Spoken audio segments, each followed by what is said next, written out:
In the heart of ancient Jerusalem, where the winds carried whispers of divine secrets and the sun baked the stones of mighty palaces, lived a prophet whose wisdom outshone the stars. Sulaiman, peace be upon him, son of Dawood. But this isn't just a tale of a king building temples or taming the elements.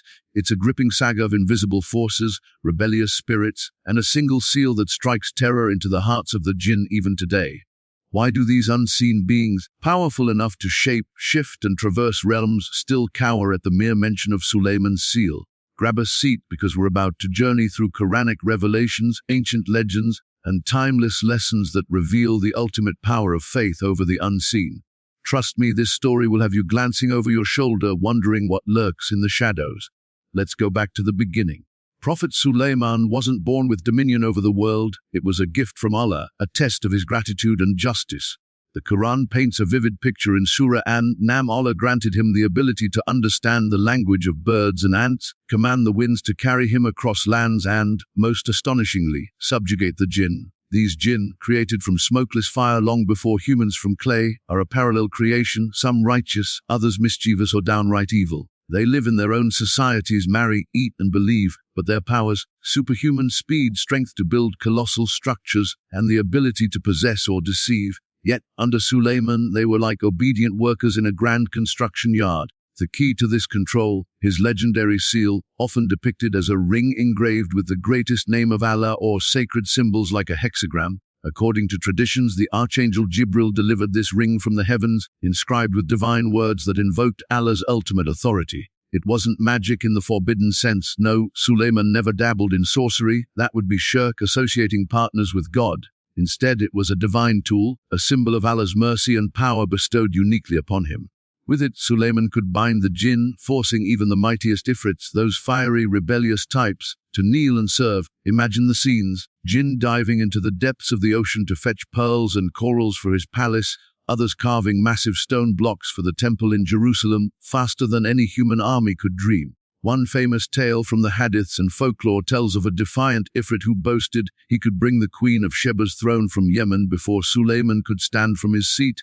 But a knowledgeable man, perhaps Asif ibn Barkaya, outdid him by blinking it there in an instant through prayer. The Ifrit, humbled, chained by the seal's power. Another story whispers of Sulaiman trapping disobedient Jinn in brass bottles or vessels, sealing them with his ring so they couldn't escape for centuries. These weren't petty punishments, they were reminders that no creation defies Allah's will without consequence.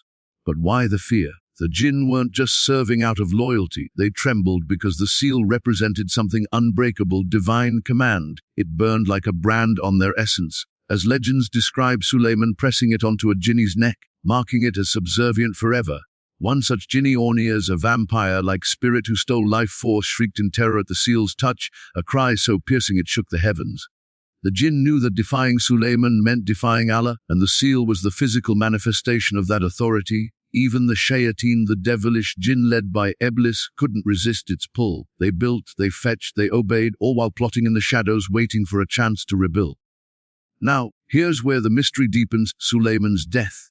The Quran hints at it poetically. He passed away leaning on his staff, but the Jinn, unaware, kept laboring on his grand projects, thinking he was watching. Only when a tiny worm gnawed through the staff and his body fell did they realize he was gone. They scattered, free at last.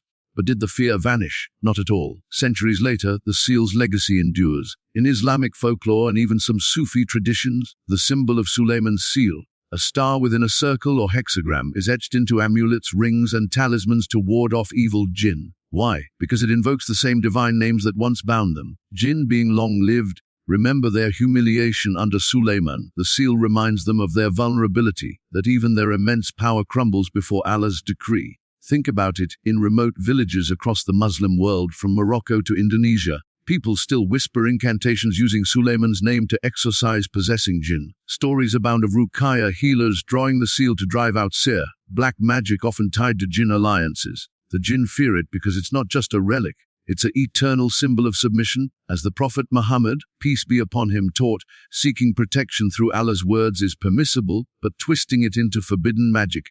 That's where Harut and Marut's tale warns us. The seal's true power lies in faith, not sorcery. Use it wrongly and you're playing with fire, literally.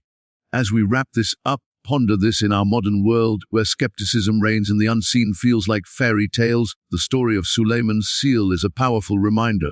The Jinn are real, active, and testing us daily through whispers of doubt or temptation. But armed with faith, Quran, and Sunnah, we too can command our inner demons. Why do the Jinn still fear it? Because it proves that true power comes from Allah alone, timeless and unyielding. What do you think? Have you ever felt the presence of the unseen? Share your stories in the comments, like if this gave you chills, and subscribe for more dives into prophetic mysteries. Until next time, may Allah protect us all from the tricks of the Jinn. Peace.